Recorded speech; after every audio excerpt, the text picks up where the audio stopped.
Halo, selamat pagi. Anda kini bergabung bersama saya Freddy Cahya dalam Berita Semarang. Rangkaian berita dan peristiwa aktual telah kami siapkan untuk Anda selama setengah jam ke depan. Selain informasi terkini, kami juga siapkan berbagai informasi ringan dan menarik untuk menyertai aktivitas Anda di pagi hari ini. Informasi utama segera hadir di antaranya. Kualitas pembangunan sekolah di Tawangmangu buruk. Gubernur Ganjar Pranowo marah dan menendang tembok bangunan hingga jebol. Harga minyak goreng di sejumlah pasar tradisional di Jawa Tengah masih mahal melebihi anjuran pemerintah.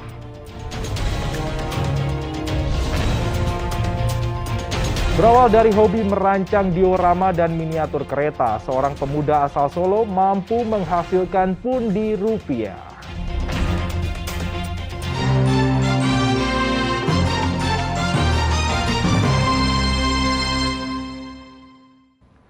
Kita ke informasi utama, Gubernur Jawa Tengah Ganjar Pranowo kecewa dengan kualitas bangunan baru salah satu sekolah di Tawangmangu, Kabupaten Karanganyar. Mantan anggota DPR ini marah begitu mengetahui temboknya mudah jebol.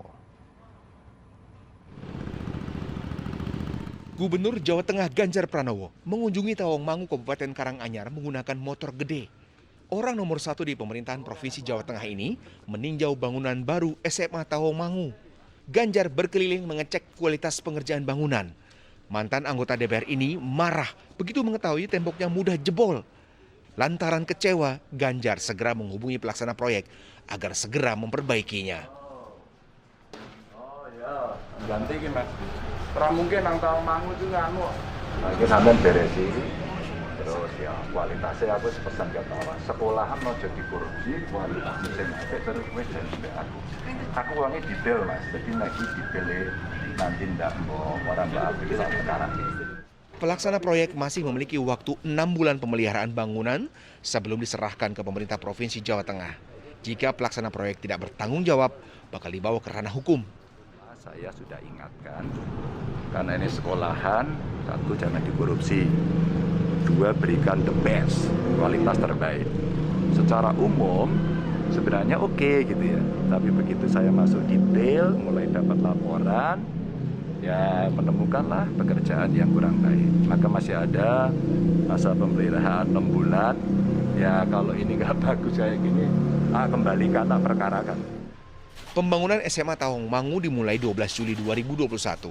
Targetnya selesai akhir Desember 2021. Pembangunan SMA Tawangmangu merupakan upaya pemerintah Provinsi Jawa Tengah agar ada SMA negeri di Kecamatan Tawangmangu. Sebab murid yang menempati Tawangmangu harus rela menuju kecamatan lain hanya untuk bisa sekolah di tingkat SMA sederajat. Heri Prasetyo melaporkan dari Kabupaten Karanganyar. Harga minyak goreng di sejumlah pasar tradisional di Jawa Tengah masih mahal melebihi anjuran pemerintah. Pemerintah menyeragamkan harga semua jenis minyak goreng mulai 1 Februari 2022.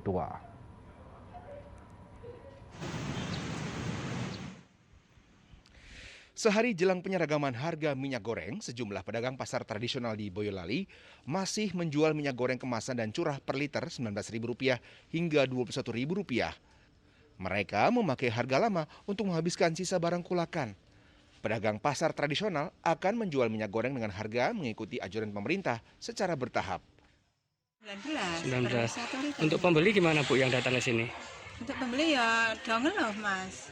Ngeluhnya kesana masih harga lama, masih harganya masih udah murah. Murah, tapi kok di pasar masih segini gitu. Oh iya ya. Tapi ya ternyata ya pada mau, di supermarket enggak ada, kosong, pada kosong. Segitu agak pedagang menjerit banget.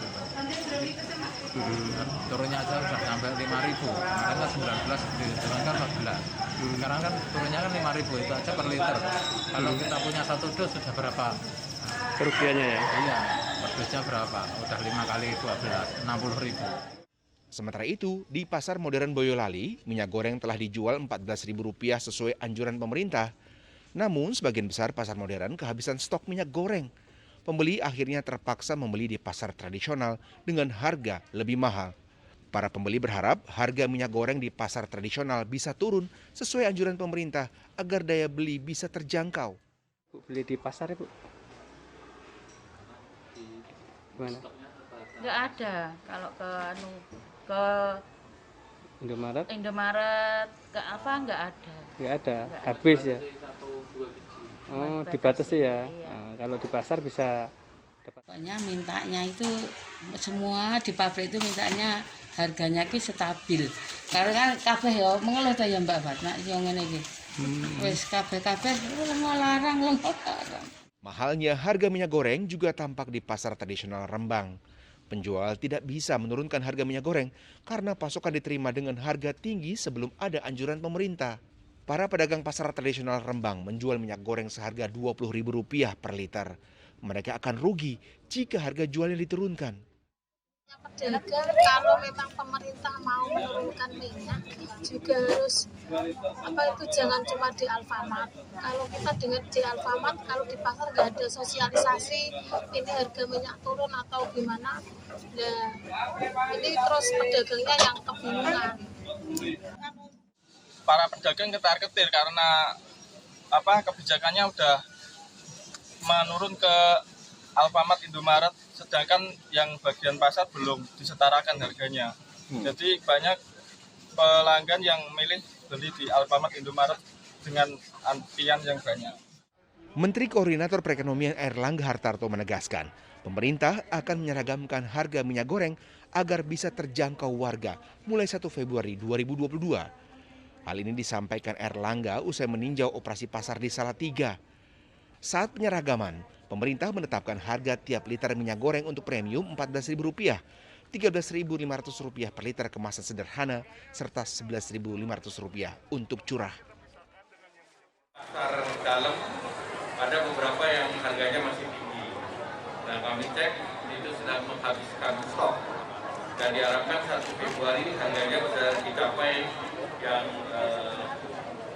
14.000 untuk yang kemasan premium, kemudian 13.500 sederhana dan yang curah 11.500. Dengan adanya harga yang sudah ditetapkan, maka diharapkan per 1 Februari ini seluruhnya bisa dijalankan dan tentu pemerintah punya satgas pangan untuk mengambil tindakan apabila harganya tidak dipatuhi. Selain ada jaminan harga minyak goreng akan sama, pemerintah juga berupaya menjaga stabilitas harga pangan, terutama menjelang Lebaran. Yulianto melaporkan dari Boyolali dan Arif Nur melaporkan dari Rembang. Ya, Dinas Kesehatan Kota Solo menggelar tes swab PCR massal di SMA warga Solo. Pelacakan lanjutan ini menyusul terus bertambahnya kasus COVID-19 di lingkungan sekolah. Tes swab PCR menyasar murid guru dan karyawan sekolah. Total ada 216 orang diambil sampel lendir dari hidung dan tenggorokan oleh petugas Dinas Kesehatan Solo. Pelacakan lanjutan ini menyusul terus bertambahnya kasus COVID-19 di SMA warga Solo. Hingga kini bertambah 4 murid tertular COVID-19 sehingga menjadi 25 temuan kasus COVID-19 dari klaster sekolah. Mereka kini menjalani isolasi mandiri di Asrama Haji Donohudan Boyolali dalam kondisi tanpa gejala. Yang terpapar sejauh ini terpantau kondisi bagus ya, artinya karena semuanya OTG, jadi yang isolasi mandiri, bahkan ada informasi terakhir dari guru yang terkonfirmasi positif pertama sudah dinyatakan negatif sehingga menjalani perawatan di luar ruang isolasi. Tapi masih di rumah sakit? Ya, masih dirawat di rumah sakit. Pak, ada yang dirawat isolasi mandiri di Donohudan nggak yang siswa-siswa yang terpapar guru? Ada, dan itu ada 3 orang kemarin yang dirawat. Kami juga pantau karena memang prosedurnya seperti itu dan kami dari pendidikan memantau situasi psikis ya anak-anak, ternyata ini sangat kondusif, jadi anak-anak merespon baik karena memang kondisinya tidak buruk ya karena OTG, kemudian tinggal pemulihan saja. Klaster sekolah di SMA warga bermula dari seorang guru terkonfirmasi positif COVID-19 usai menjalani tugas luar kota. Setelah 3 kali pelacakan oleh Dinas Kesehatan Kota Solo, ditemukan 25 orang terjangkit virus corona. Mereka terdiri dari 18 pelajar, 4 guru, 2 tenaga kependidikan, dan 1 karyawan sekolah. Menyusul temuan ini, belajar tatap muka di SMA warga Solo dihentikan hingga 2 pekan mendatang. Namun secara umum, pemerintah Kota Solo tetap menggelar pembelajaran tatap muka di sekolah lain dengan protokol kesehatan ketat dan pengawasan berkala. Heri Prasetyo melaporkan dari Kota Solo. Sementara itu, kegiatan belajar tatap muka di MTS Negeri 2 Brebes juga dihentikan sementara selama 5 hari menyusul 1 siswa terkonfirmasi positif COVID-19. Pasca 1 siswa terkonfirmasi positif COVID-19, Dinas Kesehatan Brebes melalui Puskesmas Brebes langsung melakukan tracing terhadap 200 siswa MTS Negeri 2 Brebes Senin pagi. Tracing dilakukan setelah 1 siswa terkonfirmasi terpapar COVID-19 Sabtu pekan lalu. Saat ini, siswa tersebut menjalani isolasi mandiri di rumahnya. Kegiatan belajar tatap muka di MTS Negeri 2 ini dihentikan selama 5 hari menunggu hasil tracing terhadap para siswa. Sementara itu, kantor Kecamatan Jogonalan di Klaten ditutup hingga hari ini 1 Februari 2022 karena 1 pegawai positif terpapar COVID-19. Saat ini pegawai tersebut menjalani isolasi terpusat di Asrama Haji Donohudan, Boyolali. Pelayanan terhadap warga ditangguhkan sementara karena tengah dilakukan penyemprotan cairan disinfektan. Selain itu, proses tracing terhadap pegawai lain yang menjalin kontak erat dengan yang terpapar juga tengah dilakukan. Kita beralih ke informasi kriminal. Polisi meringkus 3 penggasak uang nasabah bank dengan modus mengganjal mesin anjungan tunai mandiri atau ATM.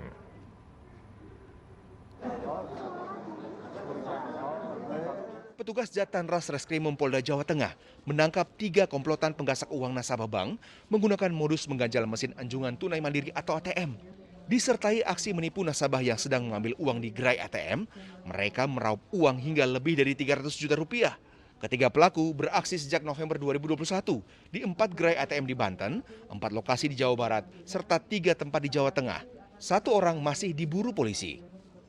Sebelum menguras uang korban, kawanan ini mengganjal mesin ATM agar kartu ATM sekolah tertahan atau tertelan. Salah satu tersangka kemudian menawarkan bantuan dan menukar dengan kartu ATM lain saat korban lengah. ATM di SPBU. Setelah dia melihat ada korban, kemudian dia mengganjal. Setelah mengganjal, dia menggantikan ATM miliknya, di mana disuruh untuk memasukkan nomor PIN-nya. Padahal itu ada penukaran ATM di situ, kemudian selang beberapa hari karena tidak bisa diambil dan lain sebagainya, ATM tersebut digunakan dan diambil isi uangnya. Adapun kerugian yang ada saat ini sekitar bisa menggondol sekitar 300 sampai 400 juta rupiah. Biasanya para pelaku menyasar gerai ATM di pusat perbelanjaan dan tempat pengisian bahan bakar. Sejumlah barang bukti peralatan ganjal mesin ATM berhasil disita polisi, termasuk beragam ATM sejumlah bank serta uang sisa hasil kejahatan. Semua pelaku terancam maksimal 7 tahun penjara. Kepada bank-bank yang dimaksud, tidak usah mencari. Agus Hermanto melaporkan dari Kota Semarang. Kemudian dari pelaku kita kenakan pasal 360.